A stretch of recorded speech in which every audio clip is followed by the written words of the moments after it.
गुजरात में प्रचार आखिरी दौर में है और दिग्गज पूरी ताकत झोंक रहे हैं। आज गृह मंत्री अमित शाह की 4 रैलियां और रोड शो है।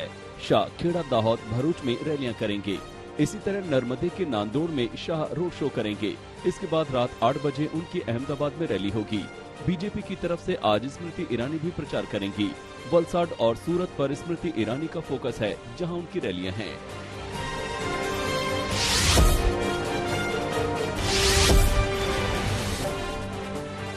गुजरात में मोरबी हादसा भी एक सियासी मुद्दा बना है।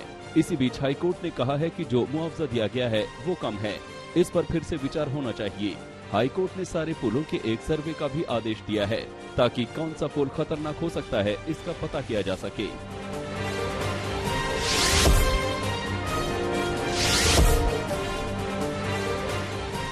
एमसीडी चुनाव के लिहाज से आज अहम दिन है। आज बीजेपी अपना चुनाव घोषणा पत्र जारी करेगी। केंद्रीय मंत्री पीयूष गोयल चुनाव घोषणा पत्र जारी करेंगे। आदेश गुप्ता, रामवीर सिंह विधुड़ी और दिल्ली के सांसद भी इस मौके पर रहेंगे।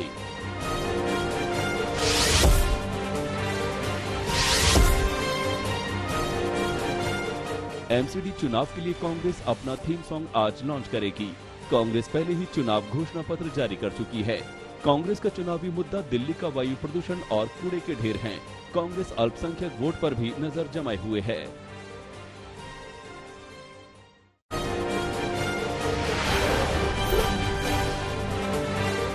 गुजरात चुनाव में बीजेपी को रिकॉर्ड जीत दिलाने के लिए पीएम मोदी ने पूरी ताकत लगा दी। पिछले 2 दिनों में उन्होंने 8 रैलियां की।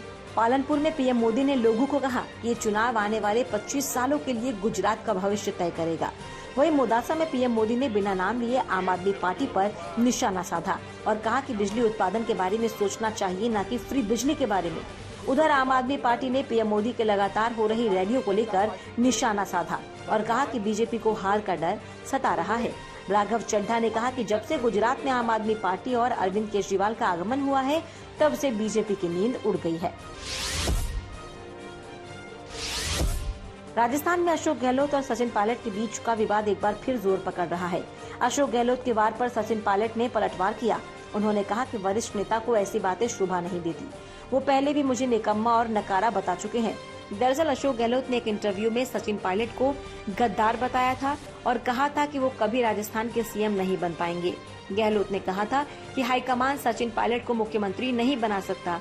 गहलोत और पायलट के बीच इस जारी कलह को लेकर कांग्रेस ने आधिकारिक बयान जारी किया और कहा कि जल्द ही विवाद सुलझाने की कोशिश होगी ताकि पार्टी मजबूत हो।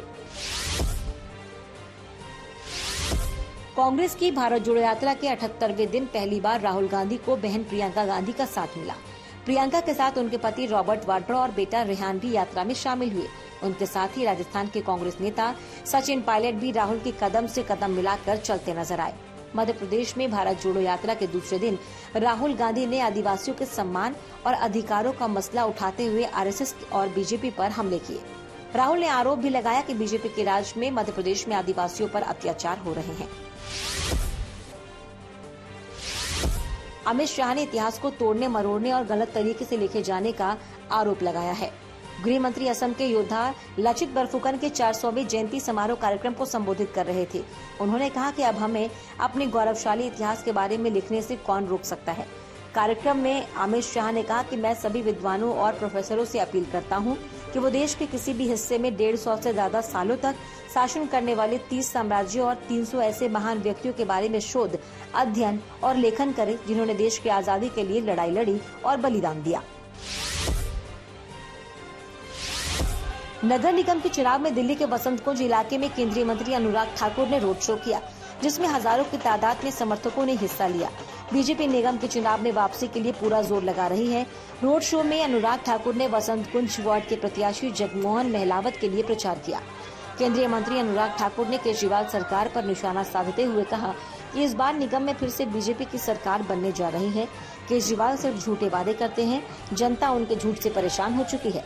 केजरीवाल हर एक बात पर झूठ बोलते हैं, उनके मंत्री भ्रष्टाचार में लिप्त हैं।